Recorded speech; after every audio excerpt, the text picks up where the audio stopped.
Boa noite a todas e todos. Desculpa pelo atraso. Bonsoir à toutes et à tous. Désolé pour ce petit retard. Sim, ok. Resolvemos problema técnico lá em cima. On a dû résoudre un petit problème technique. Nous allons donc pouvoir commencer maintenant. Je tiens à vous remercier pour votre présence et je tiens à vous dire également que cette conférence s'inscrit dans le cadre de la semaine franco-ouspienne, la deuxième semaine franco-ouspienne, que la professeure Marisa Midori de l'ECA et moi-même nous organisons. Je ne parlerai pas plus que cela et je vais repasser la parole immédiatement au professeur Paulo Zweig, professeur de recherche, directeur de recherche et d'innovation à la USP. Merci Nadège. Je vais parler en portugais. Je crois que la plupart du public va pouvoir suivre en portugais.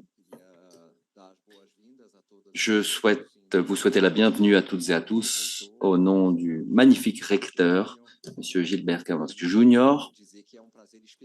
Et je tiens à vous dire que c'est un plaisir spécial de recevoir la semaine franco-ouspienne. Ici, nous avons des liens très forts avec la France depuis très longtemps d'ailleurs. Et nous avons également un fort partenariat actuellement avec le consulat de France. C'est un vrai plaisir de recevoir Monsieur Yves Tessier-Dorfeuille, consul de France ici à nos côtés. Et je voudrais vous dire que nous vivons un moment dans le cadre des relations avec la France qui est un moment d'amitié intense, de production intellectuelle conjointe intense également. Nous allons avoir le plaisir d'entendre donc une conférence maintenant. Nous enracinons ces interactions de plus en plus profondément avec la France et dans moins de 2 semaines, nous signerons un accord avec le CNRS, le Centre national de la recherche scientifique en France, pour établir un centre international de recherche ici à la USP. C'est un moment véritablement que l'on apprécie particulièrement et dont on va devoir véritablement profiter. Nous avons la professeure Manuela Carneiro da Cunha qui va nous présenter notre intervenant, qui d'ailleurs n'a pas besoin d'être présenté. Je tiens donc à vous souhaiter la bienvenue et à vous remercier chaleureusement pour votre présence à toutes et à tous.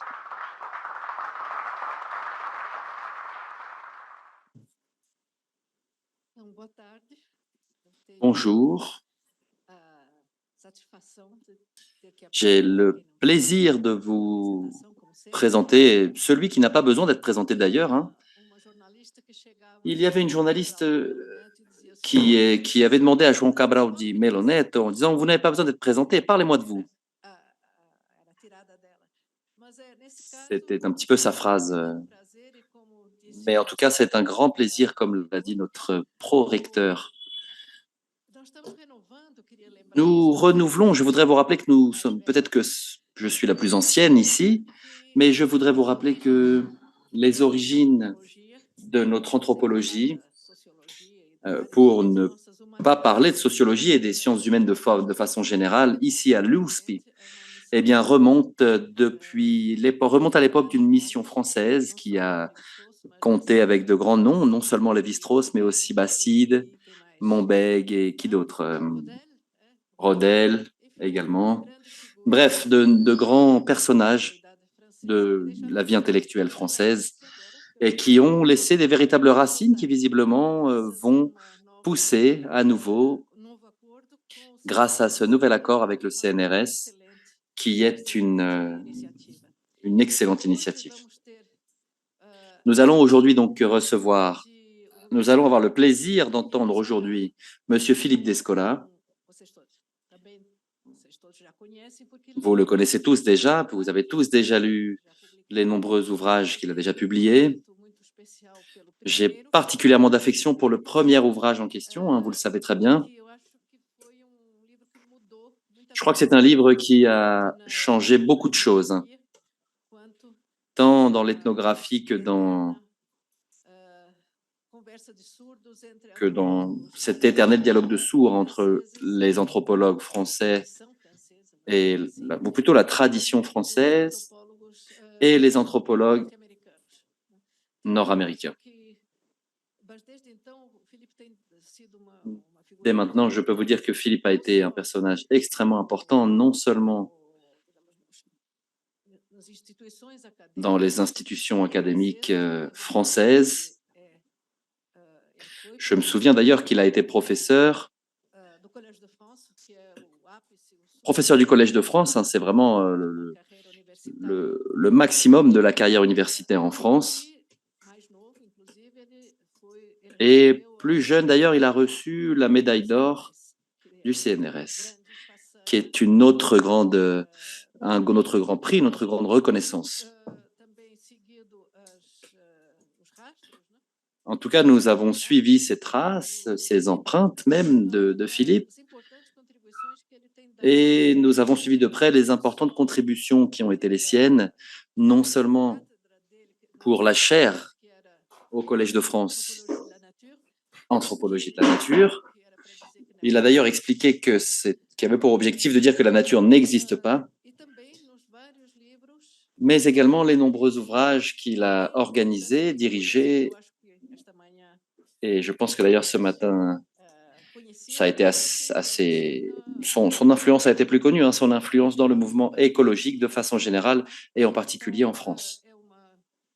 Donc c'est un grand honneur d'avoir Philippe Descola à nos côtés et je vais immédiatement lui passer la parole. Ah, excusez-moi, je voudrais vous rappeler qu'il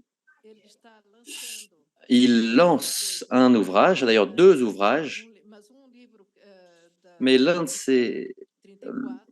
des ouvrages aux éditions 34, hein, la traduction donc de son dernier livre en France, publié en France. Et nous avons ici d'ailleurs, ici présent, le plaisir d'avoir tant l'éditeur Samuel, qui est ici, tant l'éditeur donc que Monica, qui est la traductrice. Excusez-moi, alors je ne me souviens pas de votre nom. Je viens de vous rencontrer, Monica. En tout cas, ce sont des pierres angulaires de la publication de cet ouvrage au Brésil, qui sera donc pas distribué, non, vendu, pas distribué, mais également autographe par l'auteur, hein.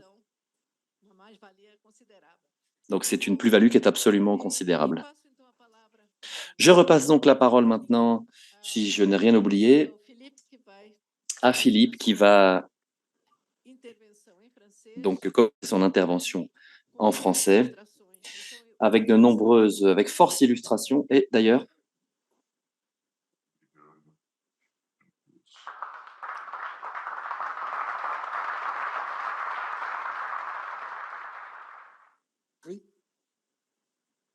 Bonsoir à toutes et à tous. Merci d'avoir la patience de m'écouter pour certains d'entre vous à travers une traduction. J'aurais beaucoup aimé pouvoir vous parler directement en portugais. Malheureusement, mon portugais est trop malhabile et rural pour me permettre de m'exprimer dans une conférence. Je voudrais remercier tout d'abord l'Université de São Paulo qui m'accueille dans ce magnifique amphithéâtre ce soir. Ce n'est pas la première fois que je viens à l'Université de São Paulo. J'ai été invité il y a des années par l'Instituto de Estudos Avançados où j'ai donné des cours. Et donc c'est toujours un plaisir de revenir ici. C'est toujours un plaisir de revenir au Brésil. Et c'est ce soir pour moi un grand plaisir de pouvoir parler devant vous. Et donc, je remercie non seulement l'Université de São Paulo, mais aussi le consulat de France à São Paulo, qui a joué un rôle très important dans ma venue ici, et mon éditeur aussi, Samuel Titan, qui a été la cheville ouvrière pour la traduction de ce livre dont je vais vous parler ce soir. C'est donc un livre sur les images. Et ce livre sur les images, il s'est imposé à moi au fil du temps. Je voudrais faire une démarche rétrospective pour expliquer les conditions dans lesquelles je me suis intéressé aux images. Comme c'est le cas pour beaucoup d'anthropologues, les questions que je me suis posées au fil de ma carrière sont nées d'interrogations, d'ébranlements provoqués par l'expérience ethnographique, en l'occurrence chez les Achuars de la Haute-Amazonie, en Équateur, à la frontière de l'Équateur et du Pérou, où j'étais parti pour étudier la façon dont une société socialise son environnement. C'était la façon dont, à l'époque, je me posais le problème que j'allais étudier.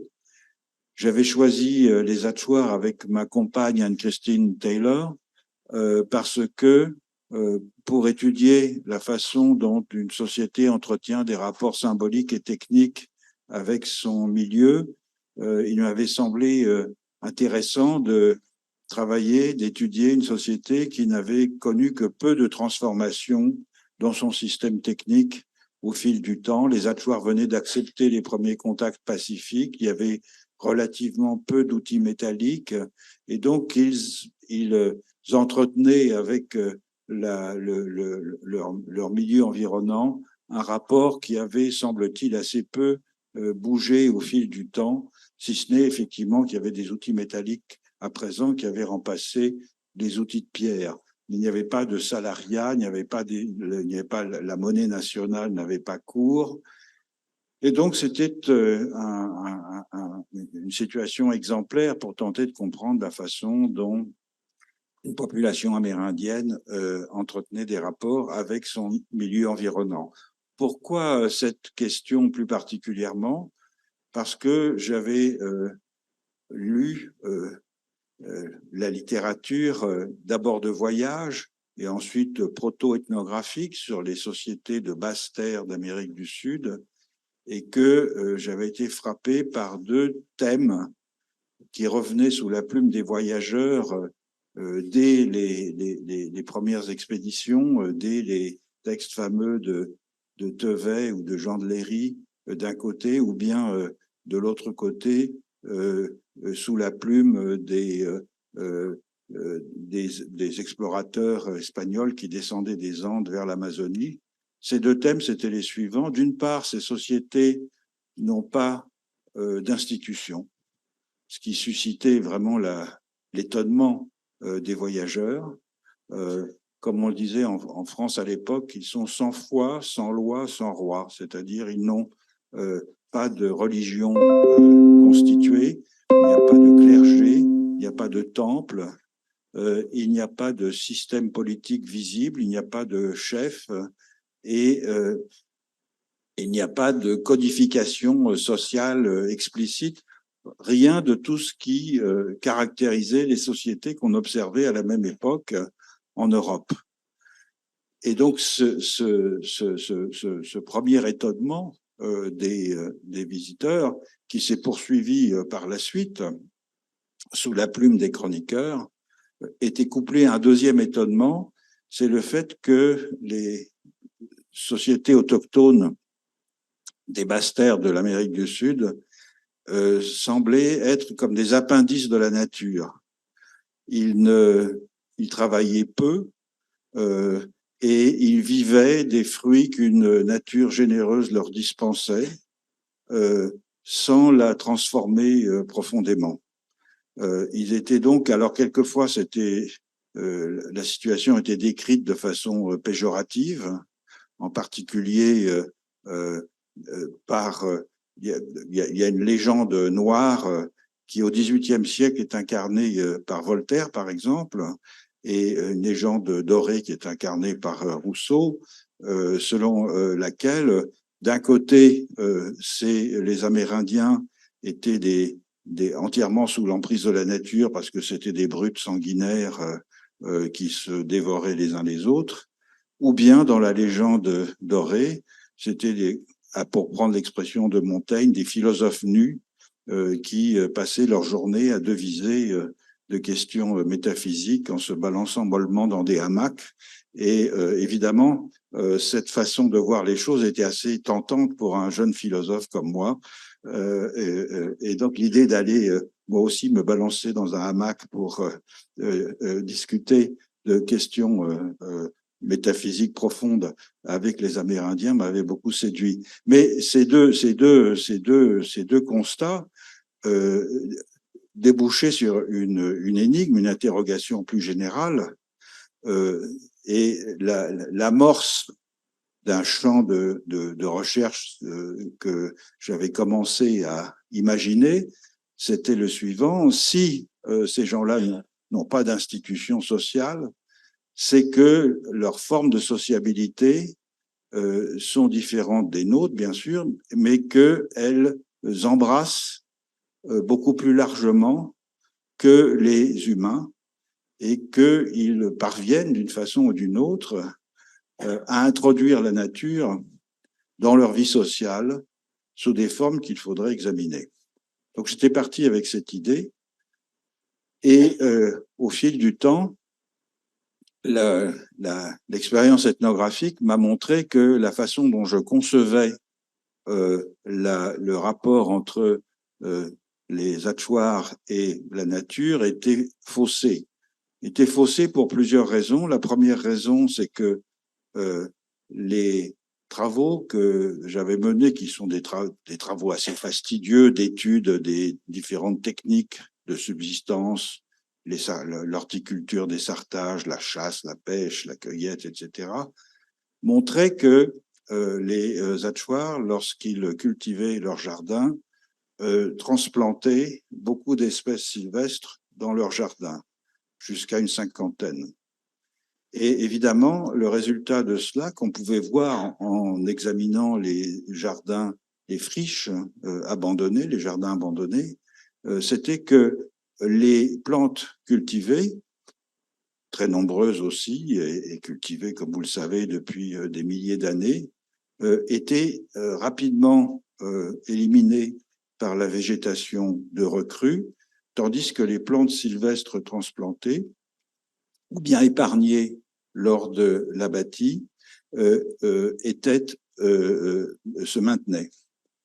Et ce phénomène, évidemment que mon collègue et ami William Ballet étudiait au même moment, à l'autre bout de l'Amazonie, chez les Urubú-Capor, ici au Brésil, montrait que la composition floristique de la forêt était profondément transformée par ces façons culturales.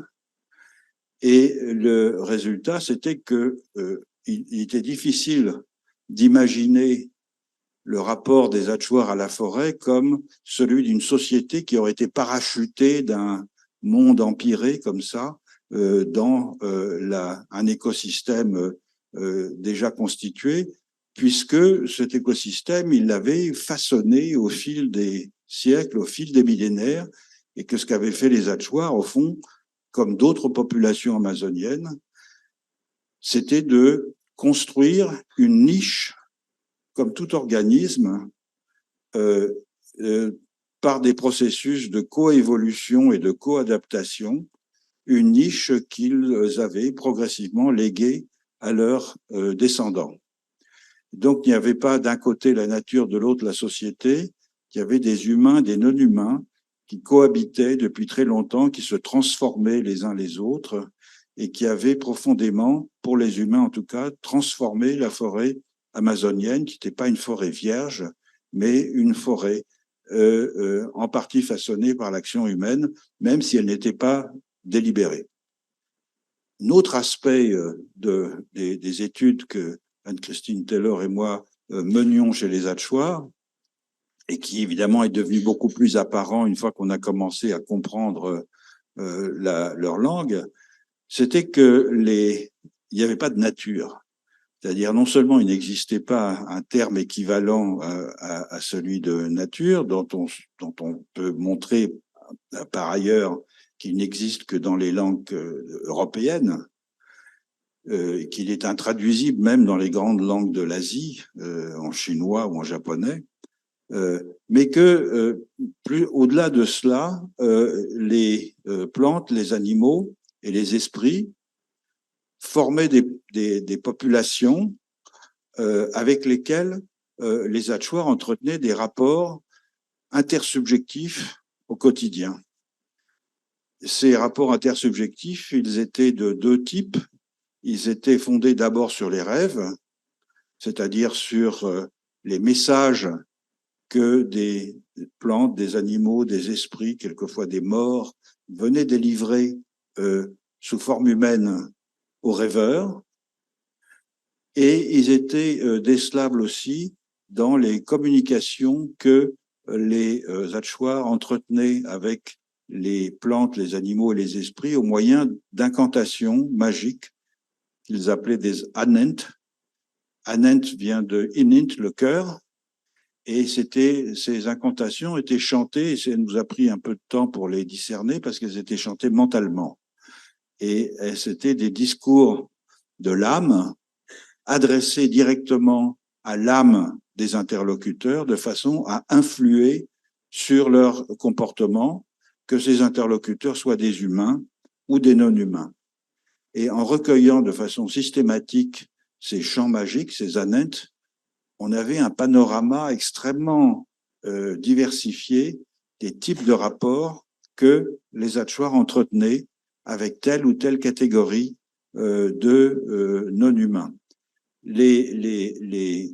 Je parlais tout à l'heure de termes pour nature. Il y avait un terme qui a attiré mon attention chez les Achuars, c'était le mot Eins.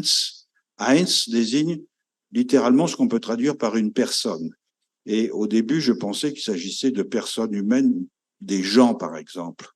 Mais en réalité, lorsqu'on rentrait un peu dans la définition de ce terme, il s'agissait de toute entité dans le monde ayant une subjectivité, une âme, une capacité de communication, une intériorité avec lesquelles on pouvait échanger. Et donc, il y avait des personnes humaines et des personnes autres qu'humaines. Et les rapports de sociabilité, donc, s'étendaient bien au-delà de la sphère humaine. Et quand je suis revenu en France pour faire ma thèse, je me suis attelé à décrire cette situation. Et puis, il m'a fallu mettre des noms sur ce que j'avais observé. Et c'est là que j'ai décidé de sortir du discrédit où le terme était tombé, le terme d'animisme, au sens de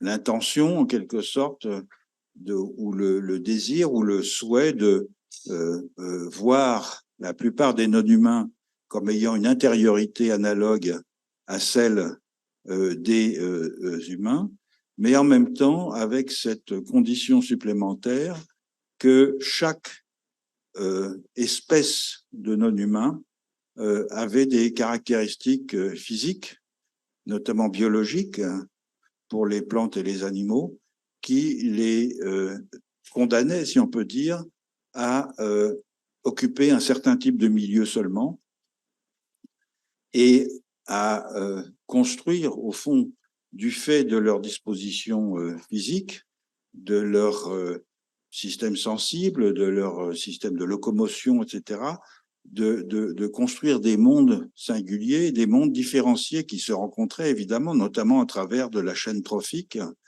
mais qui se rencontraient aussi, et c'est l'un des génies de l'animisme, à travers la possibilité de communiquer. Donc il n'y avait pas de solipsisme, en dépit de cette isolation de chaque ensemble, de chaque milieu de vie, du fait de son éthogramme, si on peut dire, mais un éthogramme étendu bien au-delà de la façon dont les éthologues, par exemple Jacob von Uexküll, l'entendent.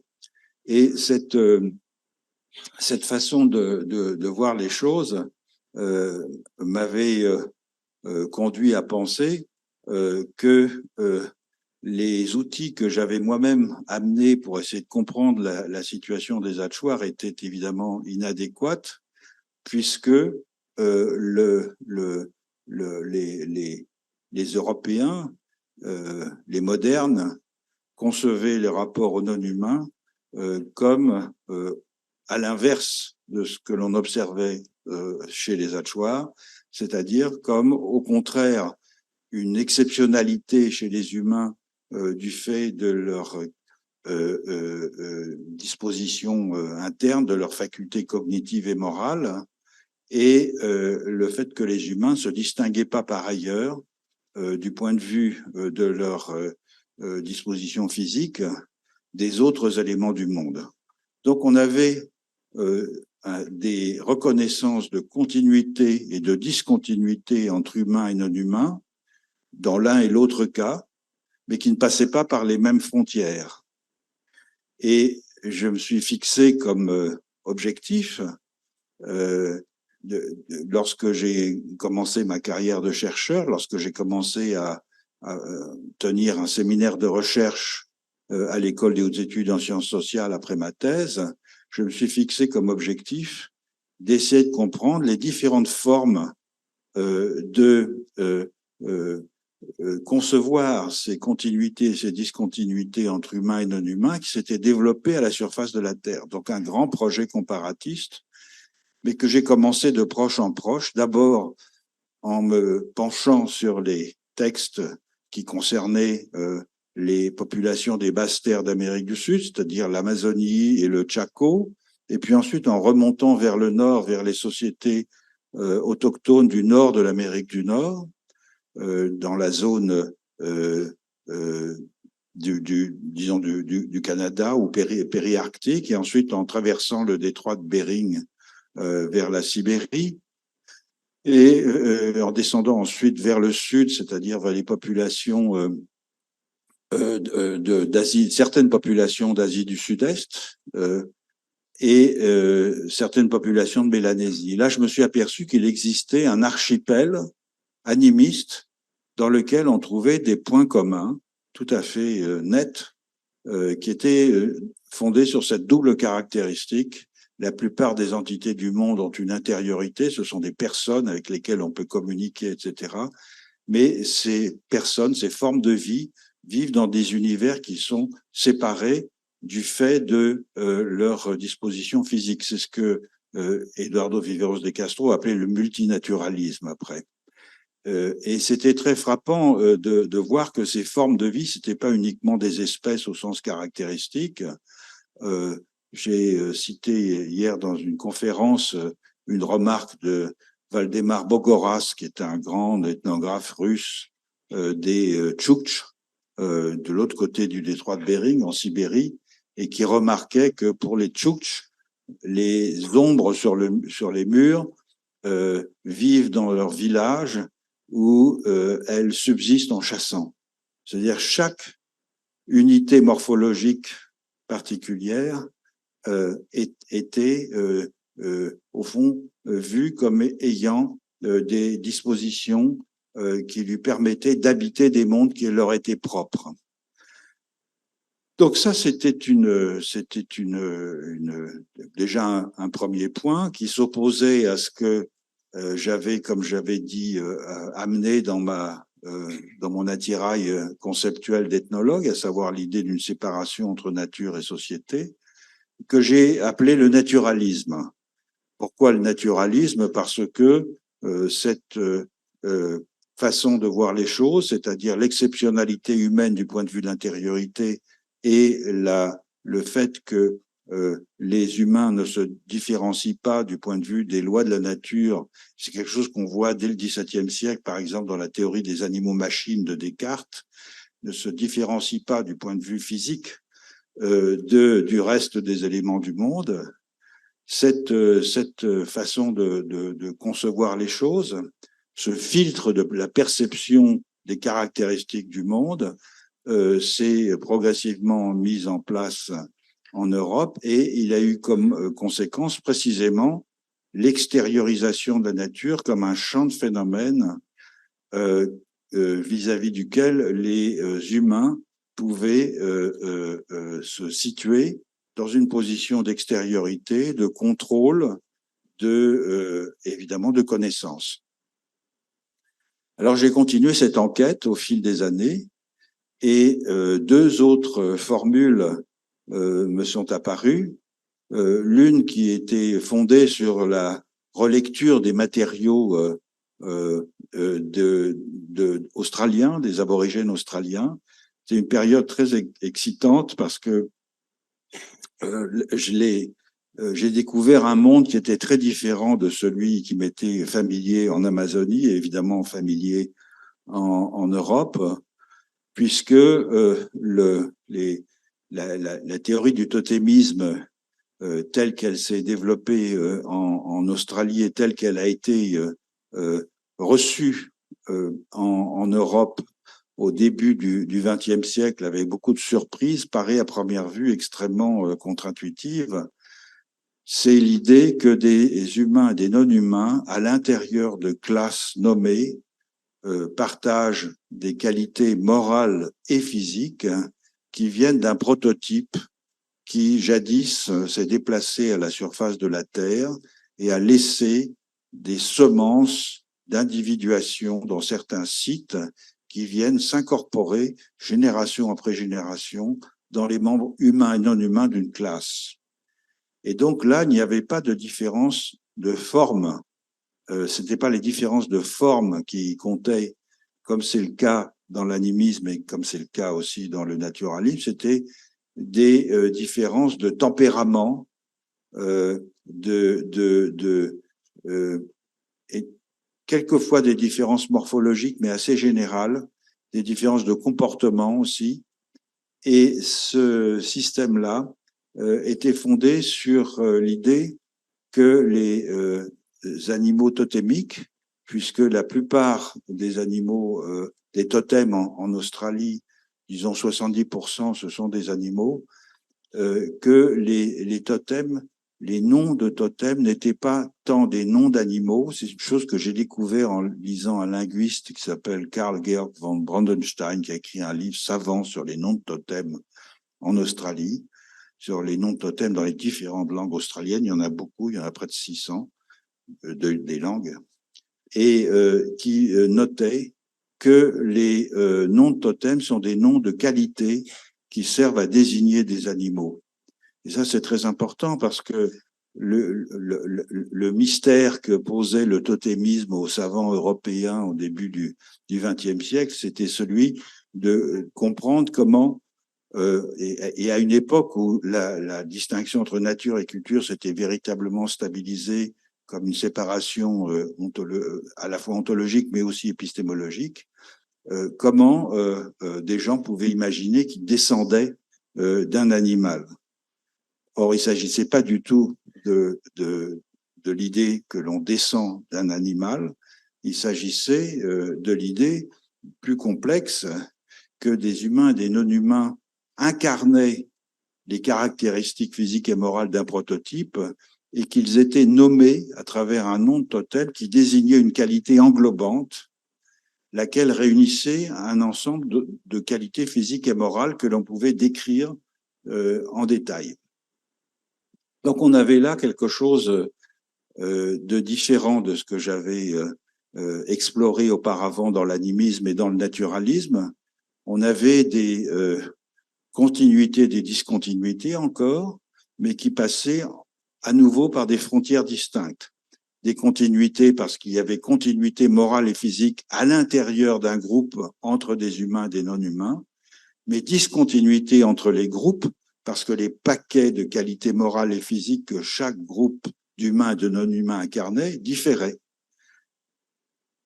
Et puis finalement, une quatrième formule m'est apparue, et celle-là, elle est née aussi un peu au hasard de mes lectures. Il se trouve qu'en l'occurrence, c'était au hasard de la rencontre de deux lectures. J'étais en train de relire pour un cours un chapitre du livre de Michel Foucault, Les mots et les choses, qui s'appelle La prose du monde, dans lequel Foucault examine les formes de correspondance que la pensée de la Renaissance a développé, c'est-à-dire les formes d'association entre les êtres et les choses que la pensée de la Renaissance avait développé. Et je lisais en même temps le livre de Marcel Granet sur la pensée chinoise, et je découvrais qu'en Chine, alors qu'on a traditionnellement l'habitude d'opposer frontalement la pensée européenne à la pensée chinoise, on observait des phénomènes d'analogie du même ordre. Et je me suis dit, là, il y a quelque chose d'intéressant qui est fondé sur encore d'autres formes de continuité, de discontinuité entre humain et non humain, c'est-à-dire en fait sur l'idée que le monde est composé de singularités, que le monde est un monde composé de singularités, c'est un monde dans lequel il est difficile de vivre et qu'il est difficile de penser. Et pour essayer de réduire le fourmillement de ces singularités, il y a une solution qui consiste à trouver des correspondances entre ces singularités de façon à pouvoir les organiser en séries qui sont significatives et qui sont d'ailleurs utilisées le plus souvent à des fins pratiques dans les horoscopes pour définir le feng shui, par exemple, c'est-à-dire les meilleurs sites pour établir des édifices, dans l'orientation des édifices, dans la médecine, etc., etc. Et j'ai donc appelé cela l'analogisme, parce que si la pensée analogique est universelle, dans ces systèmes-là, l'analogie joue un rôle absolument central. Et je vais en donner juste un exemple. C'est une topique très ancienne qui subsiste encore à l'état de survivance jusqu'à présent dans le monde moderne, qui est la correspondance entre macrocosme et microcosme, que l'on trouve dans les systèmes analogistes. On les trouve en Extrême-Orient, on les trouve en Afrique de l'Ouest, on les trouve dans la pensée européenne depuis le Moyen-Âge jusqu'à la Renaissance, on les trouve dans l'Antiquité, on les trouve dans les sociétés autochtones des Andes et du Mexique, et c'est fondé sur l'idée qu'il y a entre le corps humain comme un monde en miniature et le cosmos des éléments de résonance qui font que on peut interpréter, par exemple, certaines maladies ou certains états comme étant le fait d'une influence qui provient du cosmos. Or, ça, c'est quelque chose qui est tout à fait caractéristique de l'analogisme et qu'on ne trouve pas ailleurs. Ça n'existe pas dans le monde totémique et, à ma connaissance, c'est absent aussi dans le monde, dans l'archipel animiste. Donc, 4 formes de continuité et de discontinuité entre humains et non-humains qui sont pas des catégories fermes, mais des modèles heuristiques pour essayer de comprendre les systèmes de différence dans les modalités de la mondiation, c'est-à-dire dans les modalités des façons de faire monde qui se sont développées à la surface de la Terre et qui sont fondées sur le fait que au cours de la socialisation, les gens vont hériter de schèmes cognitifs et sensorimoteurs qui vont leur permettre de détecter dans les objets du monde et éventuellement dans leur fort intérieur des choses qui sont significatives et d'autres qui ne le sont pas. Et ces choses significatives, il les systématise dans des formes de mondiation, des ontologies du type de celles qui répondent à ces 4 grands modèles. Ayant développé cette idée générale que j'ai publiée dans un gros livre qui s'appelle Par-delà nature et culture, et comme on l'a rappelé tout à l'heure, vient d'être publié aussi en portugais, je me suis dit, si ces idées sont pertinentes, on doit pouvoir trouver la trace de ces modèles heuristiques ailleurs que dans le discours, parce que pour écrire les par-delà nature et culture, pour proposer le modèle de ces 4 formes de mondiation, je m'étais appuyé essentiellement sur des éléments discursifs, des textes, des ethnographies, des données philosophiques, des textes philosophiques, des traités médicaux, des livres de philologie, etc., etc. Et je me suis dit, si on peut, si cela est pertinent, on doit pouvoir trouver la trace de cela dans les images. J'avais un intérêt personnel pour les images, pour l'histoire de l'art et même personnellement pour le dessin depuis longtemps. Et donc, j'ai fait un pas de côté et j'ai essayé de voir si ces différentes façons de faire monde étaient perceptibles dans les images. Ça a été une longue aventure qui a commencé par une immersion dans les images. J'ai passé 1 an à Munich au cours d'une année sabbatique Munich est un endroit, d'abord parce que c'est une ville agréable, mais il y a un excellent musée ethnographique avec une très bonne bibliothèque, puis il y a 3 grands musées d'art et un institut d'histoire de l'art très réputé. Donc j'ai passé 1 an à regarder des images et à essayer de voir si je pouvais détecter dans les images que je voyais quelque chose qui pouvait donner un indice, au fond, des cadres ontologiques que les images donnent à voir. Et ayant réuni quelques pistes suite à cet examen d'images, j'ai commencé par une exposition au musée du Quai Branly à Paris, qui s'appelait La Fabrique des images, où je me suis dit, je vais faire une expérience. Et cette expérience a consisté précisément à sélectionner des images et à les présenter au public pour voir si le public voyait dans ces images, évidemment guidé un petit peu par des explications que je fournissais, voyait dans ces images le type de contraste que je voyais moi-même. Et c'était une expérience quasi ethnographique parce que j'ai suivi, non seulement j'ai monté l'exposition, c'est quelque chose de très agréable à faire, mais j'ai suivi les visites des nombreux visiteurs. J'ai parlé avec les guides qui accompagnaient les visites et qui me transmettaient les remarques des visiteurs. J'ai consulté les livres d'or, les remarques des visiteurs sur les livres d'or, et je me suis convaincu qu'il y avait quelque chose dans ce que j'avais mis en place et qu'il fallait continuer. Donc, j'ai fait ça comme toujours par l'intermédiaire de l'enseignement. On ne dira jamais assez à quel point la recherche est extrêmement liée à la capacité de transmettre et de discuter des idées dans le cadre des séminaires et des cours. J'ai consacré plusieurs années de cours au Collège de France à cette question et j'ai écrit un livre qui est la conclusion au fond de ce travail, celui qui vient d'être traduit par Editora 34 en portugais. Et ce livre, en fait, avait 3 ambitions cumulées. Le premier objectif que je m'étais fixé, c'était de mettre en évidence ce que Maurice Merleau-Ponty appelait la doublure invisible du visible. C'est-à-dire, au fond, les cadres, ce que les images montraient,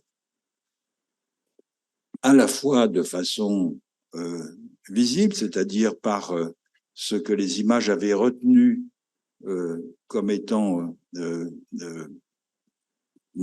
pertinent dans le monde et nécessaire de reproduire, et d'autre part, ce que les techniques qui avaient été employées dans l'histoire de l'humanité pour construire des espaces visuels rendant visibles ces cadres ontologiques. Et là, c'était un travail au fond, qui m'a fait découvrir des choses intéressantes, en particulier le fait que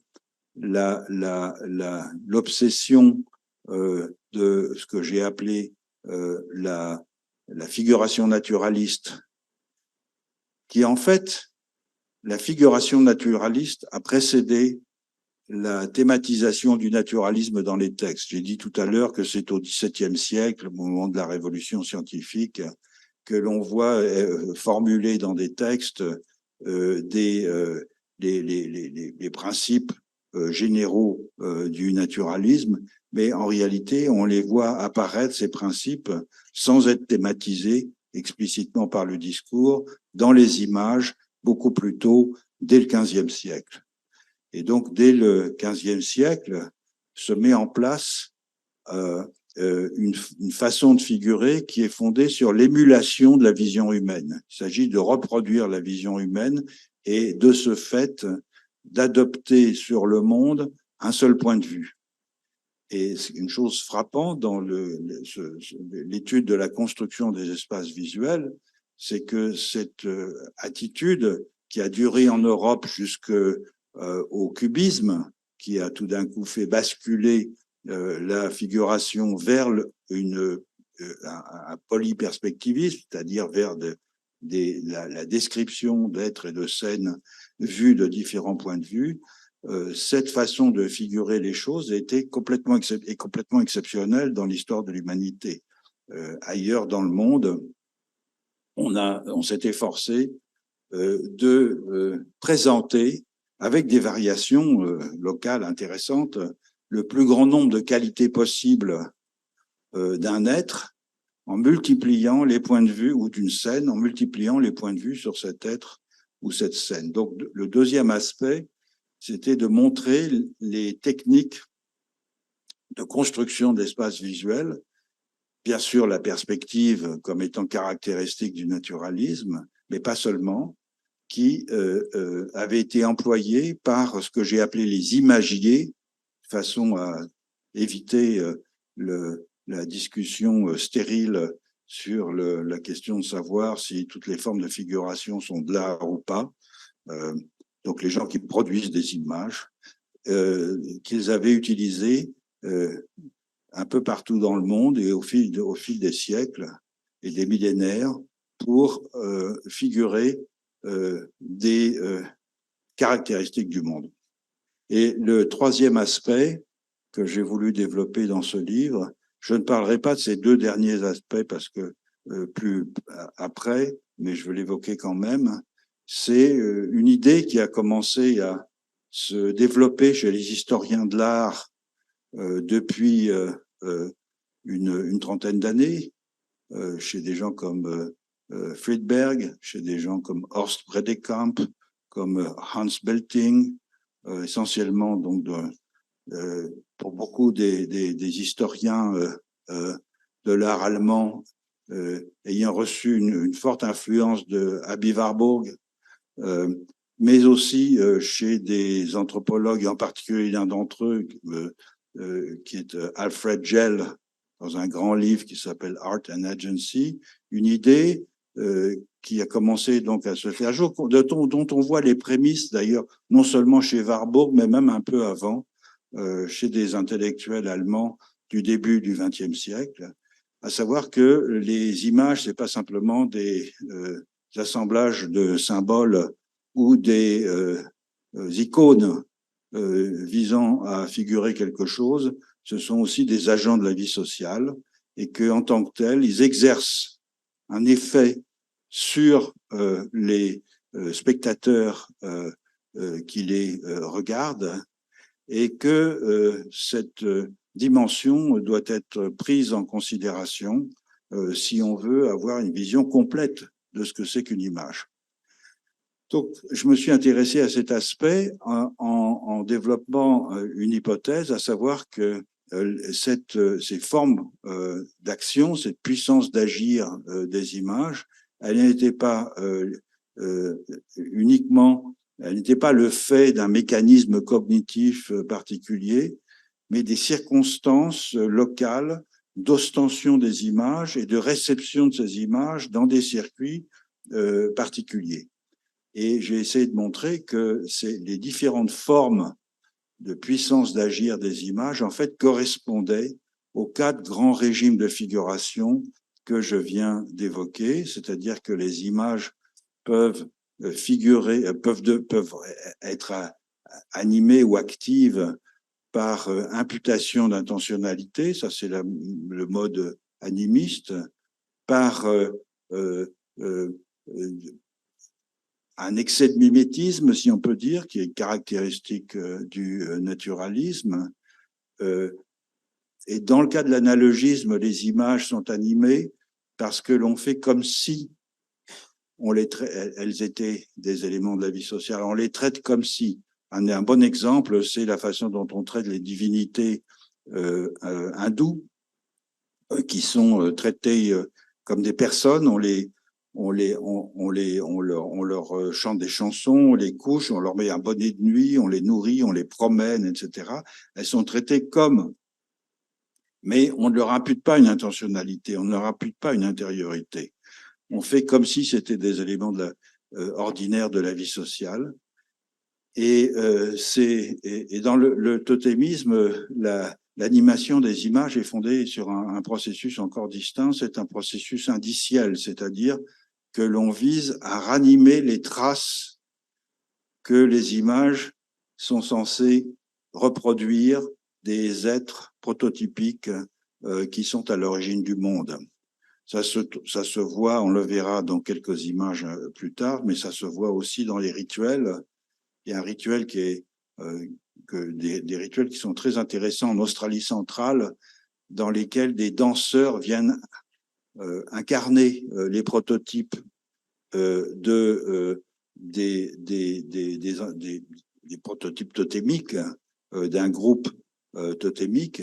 Et ces danseurs c'est des cérémonies très brèves, sont identifiés à ce prototype totémique, non pas par un aspect visuel immédiat, comme c'est le cas dans un rituel animiste où on va faire venir un esprit animal, par exemple, et où l'on va s'efforcer de rendre visible cet esprit animal en l'identifiant sans qu'il y ait d'équivoque. Dans le cas de ces rituels totémiques du centre de l'Australie, ce que l'on figure sur le corps des danseurs, c'est une partie du trajet que l'ancêtre totémique a suivi sur la Terre. Autrement, on le définit par les traces qu'il a laissées, et les traces qu'il a laissées, elles sont portées par le danseur lui-même. Donc, trois objectifs, hein, un objectif ontologique, un objectif formel, qui était donc de comprendre les formes de construction d'espaces visuels, notamment par l'intermédiaire des différents types de géométrie utilisés pour la transposition d'objets en 3 dimensions sur une surface plane. Et dernière ambition, c'était une ambition pragmatique, c'est-à-dire montrer comment les images prennent vie en quelque sorte et interviennent dans la vie sociale. Je ne parlerai ce soir, j'ai déjà beaucoup parlé, mais je vais encore continuer un peu à parler, je ne parlerai ce soir que de la première dimension, c'est-à-dire la dimension ontologique, en commentant quelques images. Donc, je fais un signal pour la première image. Voilà. Alors ça, c'est un masque Yupik de l'Alaska. Ce sont des masques qui étaient utilisés par les Yupik, parce que pour simplifier les choses, le pluriel de Yupik, c'est Yupit, qui, dans les rituels qu'il menait dans la maison commune pendant l'hiver, convoquait les esprits animaux, notamment pour les remercier d'avoir cédé leur corps à la chasse. Et donc, ils étaient portés par des danseurs, et ces masques sont souvent caractérisés par cette dualité, c'est-à-dire d'une part une forme physique tout à fait reconnaissable, c'est une tête de renard, et un petit visage humain qui est inséré dans la face. Et ce petit visage humain, ce n'est pas un humain qui est déguisé ou qui en renard, c'est le signe de l'intériorité de type humain du renard. L'intériorité étant, ou la subjectivité, si vous voulez, étant signifiée de façon préférentielle par la figuration d'un humain. Alors, on peut faire ça beaucoup plus simplement encore que dans l'image précédente, puisque là, l'intériorité humaine est évoquée par le fait que l'on voit que c'est comme un visage avec les yeux, et donc il ne s'agit pas du tout de déguiser le fait qu'il y a une intériorité humaine, mais au contraire de le souligner en même temps que l'oiseau aquatique est aussi lui-même immédiatement reconnaissable. Alors, une technique classique pour faire cela, c'est ce qu'on a appelé les masques à transformation dans la côte pacifique du Canada, chez les Kwakiutl en particulier, qui sont des masques utilisés dans des rituels et dont l'apparence extérieure est celle d'un animal et qui s'ouvrent, ce sont des volets qui s'ouvrent et qui révèlent, comme c'est le cas ici, un visage de type humain qui est l'intériorité du personnage. Il se trouve qu'ici, non, c'est pas, on reste, voilà. Il se trouve qu'ici, l'affaire est compliquée parce que c'est un masque à 3 transformations et c'est donc l'enveloppe extérieure, c'est un chabot, c'est un poisson de la caractéristique de la mer qui borde la Colombie-Britannique. Le masque intermédiaire, c'est un masque de corbeau. Et là, c'est véritablement un masque. Et évidemment, le dernier, c'est l'intériorité de ce personnage. Alors, on a des informations à la fois sur le rituel dans lequel ce masque était employé, grâce à Franz Boas, et on a aussi des informations sur le mythe, sur l'histoire que le masque évoque. C'est un personnage qui, en fait, est un chabot et qui se métamorphose en chabot à certains moments, en humain à d'autres, qui vit dans une grande maison au fond de la mer, une vie sociale tout à fait analogue à celle d'un humain, mais qui, dans certaines circonstances, participe à des rituels où il porte un masque de corbeau. Donc, on a ces 3 métamorphoses, ces 3 transformations. Or, une des caractéristiques de l'animisme, c'est précisément la métamorphose. La métamorphose, c'est l'experimentum crucis de l'animisme, c'est-à-dire le fait que l'on voit un être tantôt sous sa forme, de la forme de son intériorité, et à ce moment-là, on le voit comme un humain, ou sous la forme de sa physicalité, on le voit alors comme tel ou tel membre d'une espèce.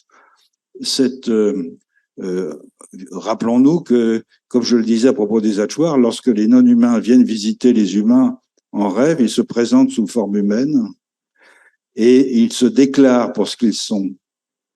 Mais dans certains cas, je pense en particulier au Chewong en Malaisie, une autre société animiste tout à fait caractéristique, lorsque les non-humains viennent visiter un humain en rêve, ils ont une apparence humaine, mais ils portent sur leur épaule un modèle réduit de l'espèce à laquelle ils appartiennent comme signal de leur identité.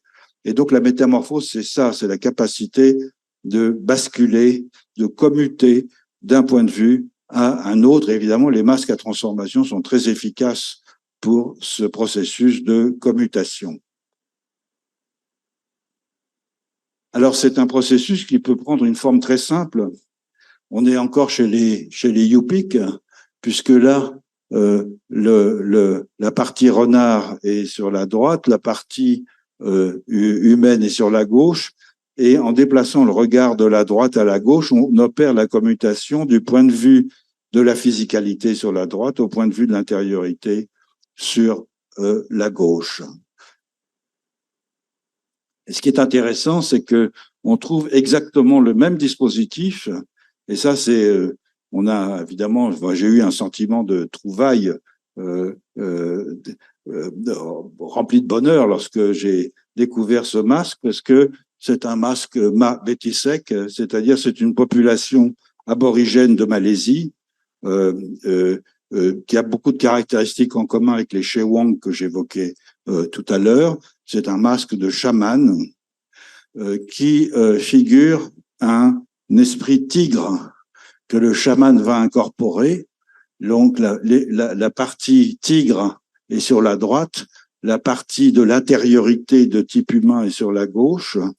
Et donc, à des milliers de kilomètres de distance, des populations qui n'avaient aucun rapport ont utilisé des dispositifs visuels analogues pour signifier cette commutation qui est caractéristique de l'animisme. Il se trouve que j'avais lu les travaux de Wazir Jahan Karim, qui est l'ethnologue qui a décrit les Bétisek, que j'avais été frappé par le fait que c'était une culture de type animiste, mais que je ne connaissais rien aux images qu'ils avaient faites, et qu'un jour, j'ai vu ce masque chez un ami, Maurice Bloch, qui était le directeur de thèse de Wazir Jahan Karim, et je lui ai demandé, mais qu'est-ce que c'est que ça? Et il m'a expliqué ce que c'était, et ensuite, Wazir Jahan Karim a eu la gentillesse de m'expliquer ce qu'il en était. Et voilà, donc, invention indépendante pour rendre visible un processus analogue dans deux civilisations très éloignées les unes des autres. Alors, on peut faire ça aussi de façon assez simple, avec des peintures corporelles. Ça, c'est un dessin recueilli par Franz Boas de peinture d'une société secrète Kwakiutl, et ces jeunes garçons appartiennent à deux sociétés secrètes qui sont associées l'une à l'ours, l'autre à la grenouille, et Boas interprète ça comme un système de dédoublement de la représentation, c'est-à-dire que de la même façon que sur la côte nord-ouest, on va séparer une image, on va décoller les deux profils d'une image de part et d'autre d'un axe médian, ce qu'on appelle traditionnellement le dédoublement de la représentation, auquel Lévi-Strauss a consacré un article célèbre.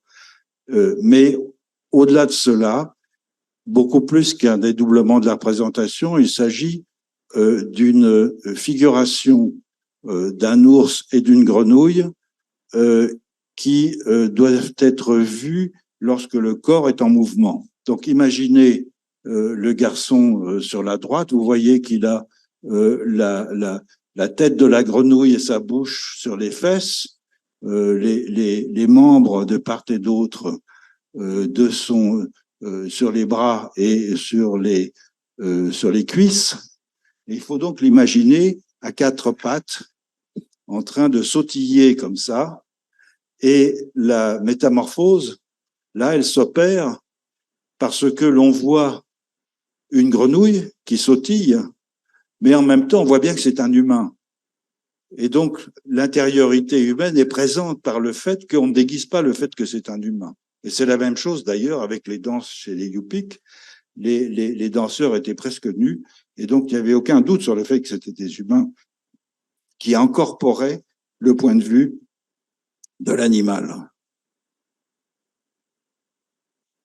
Même phénomène, même chose, très loin de là, en Nouvelle-Guinée, dans les hautes terres de Nouvelle-Guinée, chez les Kaloulis. On doit ces photos à grand ethnographe, c'est Steven Feld, qui a écrit sur le monde sonore merveilleusement sur le monde sonore des Kaloulis. On a à gauche un costume d'un personnage qui, le costume, au fond, dénote certaines des caractéristiques qu'il porte sur lui, au fond, les indices de ce qu'il est, avec un certain âge, ayant déjà accompli tel rituel, etc.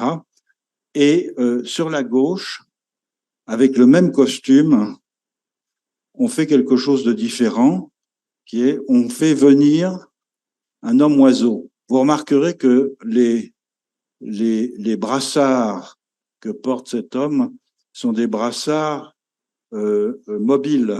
Ce sont des petites ailes.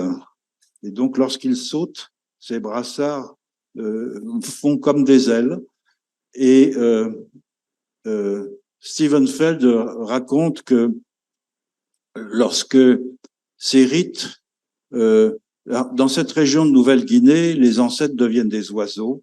Et donc, le rapport aux oiseaux est très important parce que c'est un rapport qui est plein d'émotions et certains rituels, notamment celui-là, le Gisalo, ont pour objectif de faire venir les ancêtres sous leur forme oiseau. Et donc, c'est des rituels qui durent très longtemps, toute la nuit. Et un informateur de Steven Feld dit tu es là, tu es à moitié endormi, fatigué, au milieu de la nuit, et tout d'un coup, tu ouvres les yeux, et il est là, l'homme oiseau.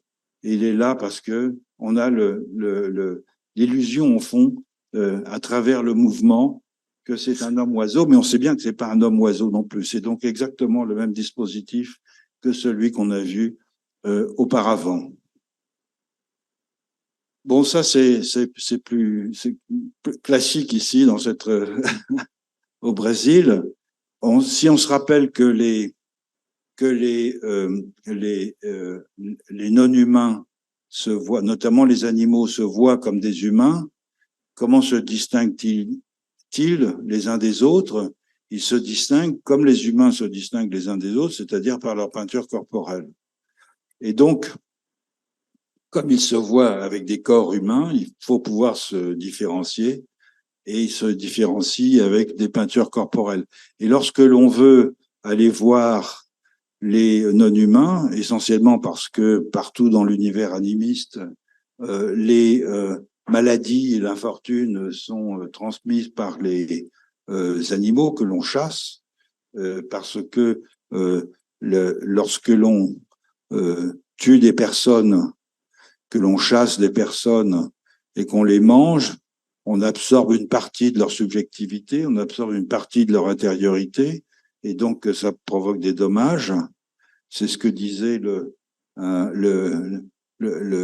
chaman inuit, Ivalwarjuk, qui était le grand informateur de Rasmussen. Il disait le grand péril de l'humanité, c'est que notre nourriture est à peu près faite exclusivement d'âme. C'était ça, au fond. Et donc, qu'est-ce qu'on fait? Il faut aller voir les communautés animales pour négocier avec elles le fait qu'elles relâchent leur prise. C'est le rôle des chamans. Et donc, pour ce faire, il faut pouvoir adopter un camouflage ontologique.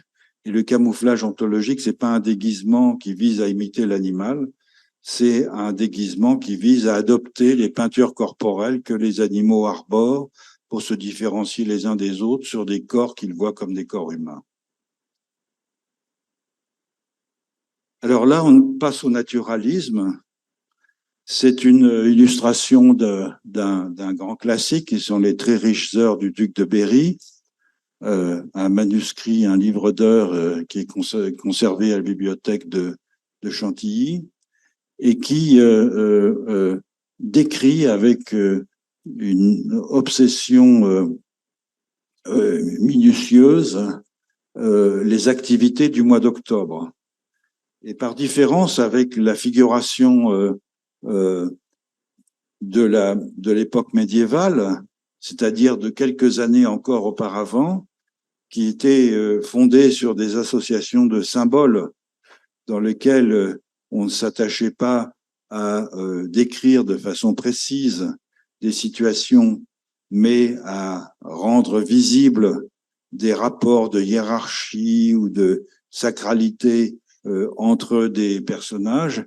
Ici, l'enlumineur, Paul de Limbourg, s'est attaché à décrire le plus précisément possible une situation avec des gens qui ont les vêtements du moment, qui font les tâches du moment. on le voit pas très bien, mais sur l'un des sillons, on voit les traces de pas du semeur. Il y a des pies, les personnages. Le bâtiment, c'est le Louvre. C'est le Louvre tel qu'il existait à cette époque et dont on a des bonnes descriptions, dont on sait qu'il est très exact. Les gens se promènent au bord de la Seine parce qu'il fait encore beau. Voilà, c'est une description du monde et non plus une interprétation symbolique du monde. Un peintre que je trouve très intéressant à cette époque, qui est Robert Campin, qui est caractéristique de la peinture du Nord,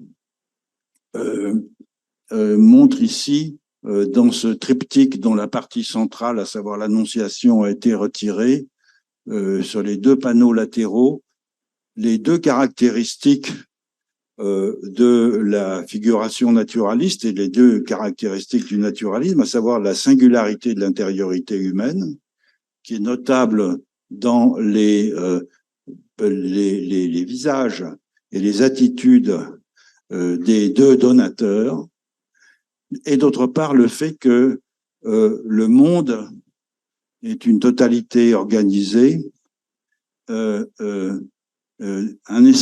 un espace homogène où les humains et les non-humains sont disposés de façon vraisemblable. Et c'est tout à fait caractéristique ici dans cette peinture de Saint-Joseph dans son atelier, avec notamment le dispositif classique qu'on a appelé la fenêtre flamande, c'est-à-dire l'encadrement dans une fenêtre d'un paysage, qui est les premières formes de paysage, hein, de circonscription d'une description d'un lieu dans une fenêtre. Ici, c'est un paysage urbain, et le niveau de précision de la peinture est très grand. Sur l'outil qui est en bas, il y a un poinçon qui est à peine visible mais qu'on peut voir avec une loupe. La reproduction n'est pas très bonne. Et comme vous l'observez, même de l'autre côté, hein, il y a des clenches pour soutenir les volets. Enfin, l'obsession descriptive est absolument centrale ici. Alors ça, c'est un tableau très célèbre. C'est la Vierge au chancelier Rollin de Van Eyck. On voit l'intériorité à travers le visage de Van Eyck, qui est une sorte de premier ministre de Rollin, pardon, qui est une sorte de premier ministre bourguignon. Et en plus, on voit ce qu'il voit, c'est-à-dire, c'est ce qu'on appelait à l'époque une conversation mystique, c'est-à-dire, il voit la Vierge. Et donc, il est en contemplation devant la Vierge que le peintre a figuré de l'autre côté. C'est donc une projection de l'intériorité du personnage. L'intériorité est visible dans la façon dont son visage est dépeint et en même temps dans la façon dont il projette une pensée ou une image qu'il a lui-même à travers cette vision de la Vierge. Même chose pour la construction de l'arrière-plan. Les peintres du Nord à l'époque n'avaient pas maîtrisé les principes de la perspective florentine. Et donc, on a pu montrer, par exemple, que dans ce tableau, il y avait plusieurs points de fuite, mais cela n'empêche que cette idée de la construction d'un monde homogène dans lequel les humains sont disposés est ici très, très présente. Quand on regarde en détail, il y a énormément de choses intéressantes à voir dans ce paysage. Donc voilà, c'est les deux. Alors, j'ai pas le temps parce que je parle beaucoup, mais le naturalisme a une histoire et le naturalisme est fondé sur une contradiction initiale. C'est d'une part l'idée d'une singularité des humains du point de vue de l'intériorité et en même temps l'autre principe, c'est le fait que les humains appartiennent aussi à la nature. Donc, comment expliquer cette intériorité s'ils appartiennent à la nature? Et c'est une contradiction qui n'a été résolue, ou en tout cas qu'on a tenté de résoudre que très récemment, dans ce qu'on appelait les théories physicalistes, qui, à partir de la deuxième moitié du XXe siècle, ont développé l'idée que la conscience était qu'une propriété émergente de caractéristiques biologiques, et qu'il n'y avait pas une intériorité, ce que Bouvresse appelle le mythe de l'intériorité. Il n'y a pas une intériorité comme ça autonome. Et ça, on voit ça, ce paradoxe, se développer progressivement dans les images. Je n'ai pas le temps de le montrer ici, notamment à plusieurs périodes.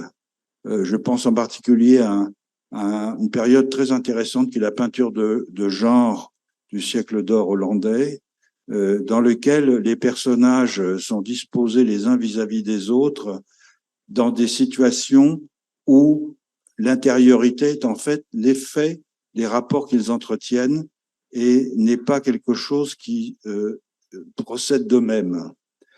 Et c'est une façon très intéressante, au fond, de tenter de résoudre ce paradoxe de l'intériorité qui échapperait, en quelque sorte, aux déterminations naturelles. Mais je vais m'arrêter là pour le naturalisme. On va passer au totémisme. Alors ça, c'est une image du nord-ouest de l'Australie qui emploie une technique qui est caractéristique, qu'on appelle la technique des rayons X, c'est-à-dire que le prototype totémique qui est figuré là, c'est un kangourou, est figuré avec son squelette et ses organes. Ce qui est intéressant ici, c'est que ces prototypes totémiques, comme je l'ai dit, ce sont des évocations de qualité. Ce sont des incarnations de qualité, en quelque sorte. Donc, ce qui est premier ici, ce n'est pas tant l'animal que la qualité que l'animal figure. Et dans les récits étiologiques qui décrivent les péripéties des totems à la surface de la Terre au temps du rêve, en fait, ces totems sont, pour l'essentiel, se comportent comme des humains, c'est-à-dire qu'ils marchent, ils campent, ils font des bivouacs, ils font des feux, ils font la cuisine, ils se battent avec des lances, ils font l'amour, ils copulent, etc., etc. Et donc, les animaux sont une sorte d'emblématisation de ces qualités. Et cette façon de figurer le totem sans environnement, sans décor, sans interaction avec autre chose, met l'accent sur le caractère paradigmatique du totem. C'est un patron, c'est un modèle, c'est une structure incarnée d'une certaine façon. Et la meilleure façon de révéler la structure incarnée, c'est de révéler son intérieur, sa dimension physique. En même temps, ces peintures révèlent aussi les techniques de découpe, puisque à l'intérieur du groupe totémique, les chasseurs qui ramènent un animal, cet animal est découpé et certaines parties de son corps sont allouées à tel ou tel parent. Et donc, d'une certaine façon, c'est comme ces modèles de découpe qu'on trouve chez les bouchers et qui décrivent les différentes parties d'un bœuf. Ici, le totem porte dans son corps les différentes composantes du groupe totémique et la distribution de la viande que le totem incarne. Alors ici, c'est une image qui est fondée qui utilise sciemment le parallélisme entre la structure de l'humain et la structure du kangourou, en mettant le kangourou dans une position inhabituelle de façon à renforcer l'identité de structure entre l'humain du groupe totémique et l'animal totémique. Tous les totems ne sont pas des animaux, certains sont des êtres, et cet être-là est intéressant, Luma Luma, parce que il porte dans son corps des objets rituels. On le voit dans ses testicules, on le voit dans ses poumons. Ce sont des objets rituels qui connectent en quelque sorte les membres de ce groupe aux différents aspects du monde. Autrement dit, ça n'est pas, comme dans le cas du naturalisme, un être qui est posé dans le monde comme ça et qu'on va décrire, c'est un être qui contient le monde en lui. C'est un patron du monde et qui contient le monde en lui parce qu'il contient en lui les conditions rituelles d'activation de ce monde. Alors, ce qu'on a vu là, c'était des figurations du nord-ouest de l'Australie, des Kunwishku en particulier. En Australie centrale, ce que l'on figure, ce ne sont pas les totems, ce sont les traces qu'ils ont laissées. Vous avez remarqué que dans les figurations précédentes, on avait le totem comme un patron et sans rien autour, sans figuration de ce qu'il a laissé derrière lui. Ici, c'est le contraire. En Australie centrale, on va figurer uniquement les traces du totem sans le figurer lui-même. Et donc ici, on a des motifs Walbiri qui sont des graphèmes dont on voit immédiatement qui correspondent à des traces laissées par un animal ou par un humain dans le sol. J'emprunte ces graphèmes à Nancy Munn, qui a fait une étude remarquable des populations du centre de l'Australie et de leur iconologie. On les voit ici, ces graphèmes, à l'œuvre, qui, lorsque les conteurs qui racontent les récits étiologiques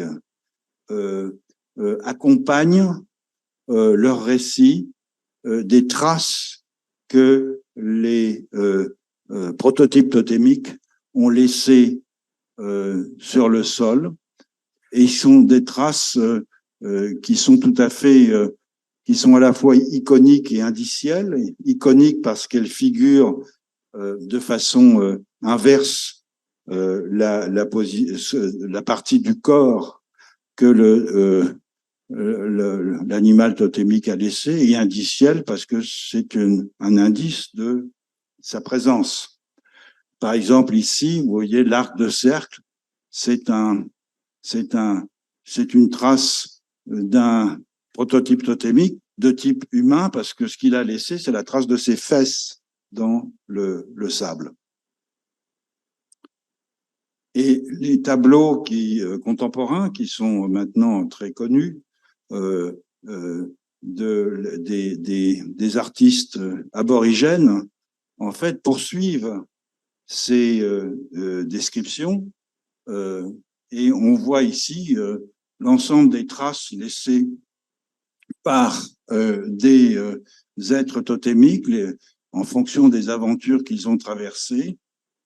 Et ces graphèmes sont donc utilisés de façon de plus en plus abstraite d'ailleurs, quelquefois dans des tableaux qui sont quasiment pointillistes, par les artistes contemporains pour, comme c'était le cas auparavant, raconter des segments de ces aventures des prototypes totémiques à la surface de la Terre. Alors là, on passe à la dernière formule qui est l'analogisme. Et si j'ai choisi cette image, c'est qu'elle est tirée du même volume que la première image naturaliste qu'on a vue tout à l'heure, les traits riches d'or du duc de Berry, pour montrer que Cette période du XVe siècle est une période de transition où la figuration naturaliste apparaît, mais où demeurent des figurations analogistes. Et donc, c'est ici un exemple classique de correspondance entre macrocosme et microcosme, avec des innovations d'ailleurs qui sont intéressantes. Par exemple, les nuages. L'artiste est très inventif. Le dédoublement du personnage central, et vous voyez les différents signes du zodiaque qui sont rattachés aux différentes parties du corps humain. Et ça, c'est une iconographie qui date de l'Égypte antique et qui s'est poursuivie jusqu'au début du XVe siècle. Même chose en Inde. Là, c'est une image didactique qui a été faite à l'intention d'un officier de l'armée britannique, avec la difficulté qu'à la différence du corps zodiacal, dans lequel le nombre de correspondances est relativement restreint, les correspondances de la tradition védique sont incroyablement multiples, et on peut les décrire par écrit, et c'est d'ailleurs l'objet de beaucoup de textes de la mystique védique, mais il devient très très difficile de les reproduire sur un corps humain. Alors cette image est importante parce que elle vise à montrer que la figuration analogiste, c'est essentiellement une figuration de relations, de méta-relations, même de relations de relations. Donc, les images analogistes toutes les images visent d'une certaine façon à montrer des relations, mais c'est tout particulièrement le cas des images analogistes. Et là, c'est une messa rituelle des curanderos du Pérou, de la région de Cajamarca, qui inclut un très grand nombre d'éléments. Elle inclut des armes blanches, des bastons, des mandons qui sont des signes d'autorité traditionnels, des éléments du catholique, d'une croix, des statues de la Vierge, etc. Des éléments précolombiens aussi.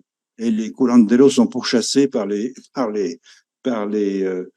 services des antiquités au Pérou parce que on surveille qu'ils n'utilisent pas dans leur message précisément des objets précolombiens, des livres, des fioles contenant des liquides, etc.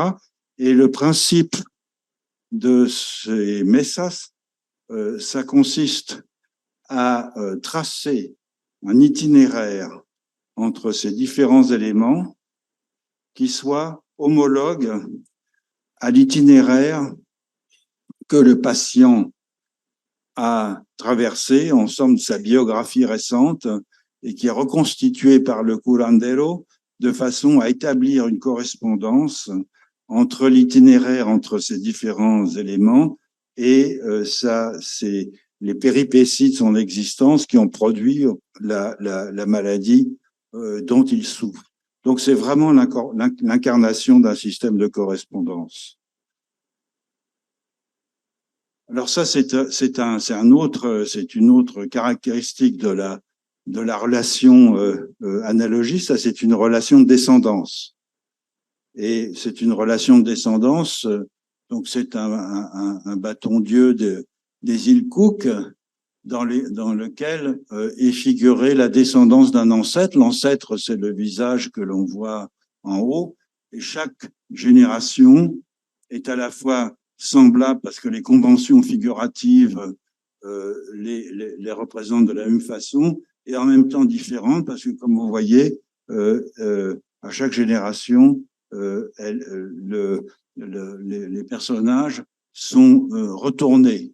Donc, c'est une relation d'englobement, de descendance et d'englobement par l'ancêtre.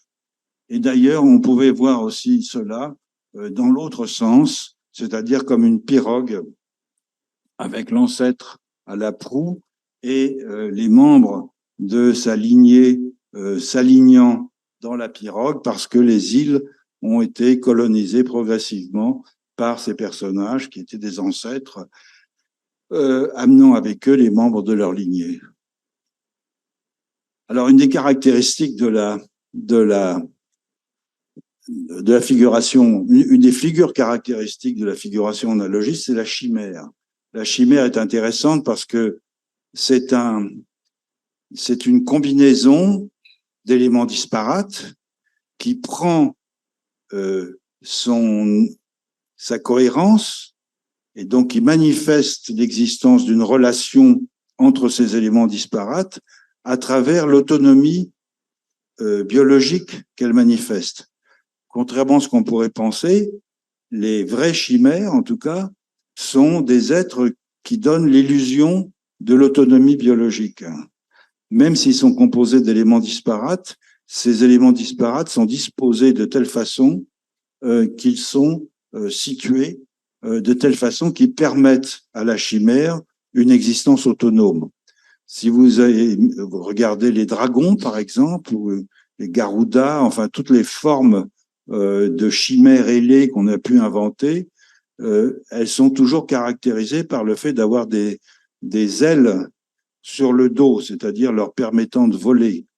Et c'est la différence entre une chimère, c'est-à-dire une image analogiste de ce sens, et une image symbolique, comme Hermès, par exemple, qui a des ailes, mais qui sont situées sur les chevilles, ou sur le talon, ou sur son casque, et qui sont des symboles qui disent, voilà, ce personnage, c'est le personnage du mouvement, des carrefours qui se déplacent, etc. À la différence d'Hermès, les chimères ont des attributs qui leur permettent de mener une vie autonome. Et c'est cette vie autonome qui constitue la relation qui donne un sens, au fond, à tous les éléments disparates.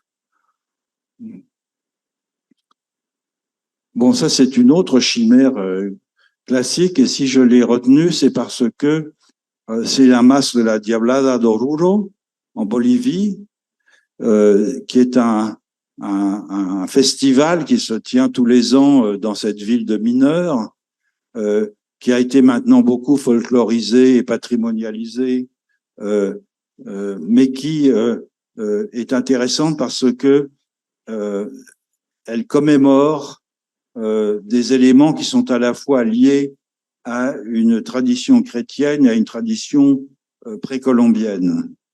Et on voit dans cette masque de diable des éléments qui sont à la fois liés au diable chrétien, les cornes par exemple, les cornes de bouc, et en même temps qui sont liés au monde chtonien des sociétés précolombiennes, en particulier les reptiles qu'on voit sur la tête, la langue, la narine en forme de feuille sur le devant, qui est caractéristique d'espèces de chauves-souris qui sont caractéristiques de l'Amérique du Sud et qui sont donc des êtres de l'inframonde qui se déplacent dans les grottes. Et de la sorte que les chimères ont ceci d'intéressant, qu'elles permettent une sorte de péréquation d'éléments disparates fondés sur la rencontre de cultures ou la domination d'une culture par une autre, mais dans lesquelles des éléments subsistent. Les chimères sont particulièrement bonnes à penser pour des situations d'hybridation et de transformation coloniale, en quelque sorte. Voilà, je crois que c'est la dernière image.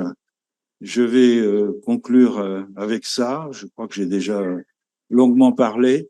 J'ai essayé de vous donner une idée de ce que j'ai voulu faire dans ce livre, mais j'en ai pu en évoquer qu'une toute petite partie. Merci de votre patience. Merci aussi aux traducteurs qui ont été soumis, j'imagine, à une rude épreuve ce soir.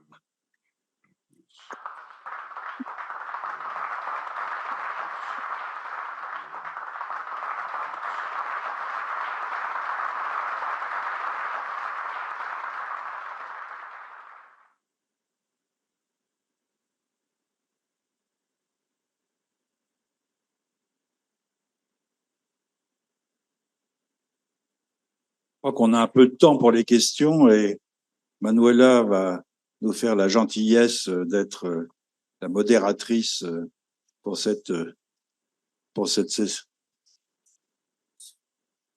Ah oui.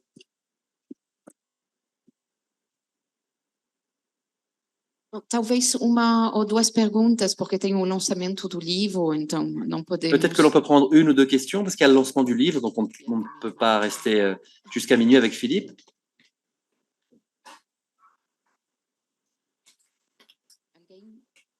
Quelqu'un a une question?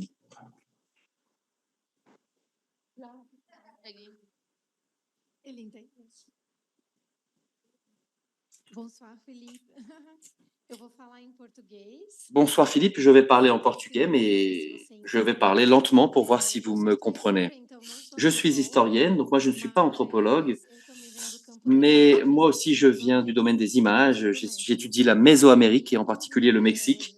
Et moi ma question c'est, alors je n'ai pas encore lu votre livre, je viens de l'acheter pour qu'on puisse approfondir la discussion, mais en tout cas je me demande, quand on parle de figuration et des représentations que l'on a, eh bien très souvent l'on dépend des contextes, justement pour pouvoir comprendre ce que sont ces intériorités, pour ensuite pouvoir analyser les images. Et je vous parle de cette importance du contexte puisque nous avons beaucoup de spécialistes en Amazonie, ce que j'imagine en tout cas, des spécialistes d'autres domaines également, mais en tout cas l'idée de la chimère, lorsque vous en parlez, c'est quelque chose qui saute aux yeux, hein, cette question du rapport entre les images analogistes par excellence, mais en même temps on voit des images qui parfois font partie de certains êtres, qui composent certains êtres qui ont des attributs un peu anthropomorphiques ou humains, mais pas humains dans des figurations amazoniennes, qui parlent de transformation par exemple. Et c'est là que nous avons des doutes. Lorsque l'on voit ces systèmes analogistes ou alors multinaturalistes, est-ce que parfois on ne dépend pas un peu trop des contextes pour pouvoir comprendre, connaître et présupposer l'intériorité que ces savoirs amérindiens présupposent, pour ensuite pouvoir comprendre les images à travers ces systèmes? Puisque dans la plupart des cas, si l'on n'avait que les images, eh bien on aurait des chimères dans toutes les sociétés. Et donc, on dépendrait donc de cette intériorité. Je ne sais pas si j'ai réussi à me faire comprendre. En tout cas, je suis en extase face à votre conférence. Celle des historiens de l'art parce que elle est fondée sur une systématique des différences à l'échelle mondiale et fondée sur des différences de forme. Et donc, je ne m'intéresse pas à des catégories d'images isolées à partir de traditions locales ou à partir, ou dont j'expliquerai la genèse à partir de contextes locaux. En revanche, j'utilise le contexte, bien sûr, parce que toutes les images que j'utilise sont des images sur lesquelles j'ai des informations.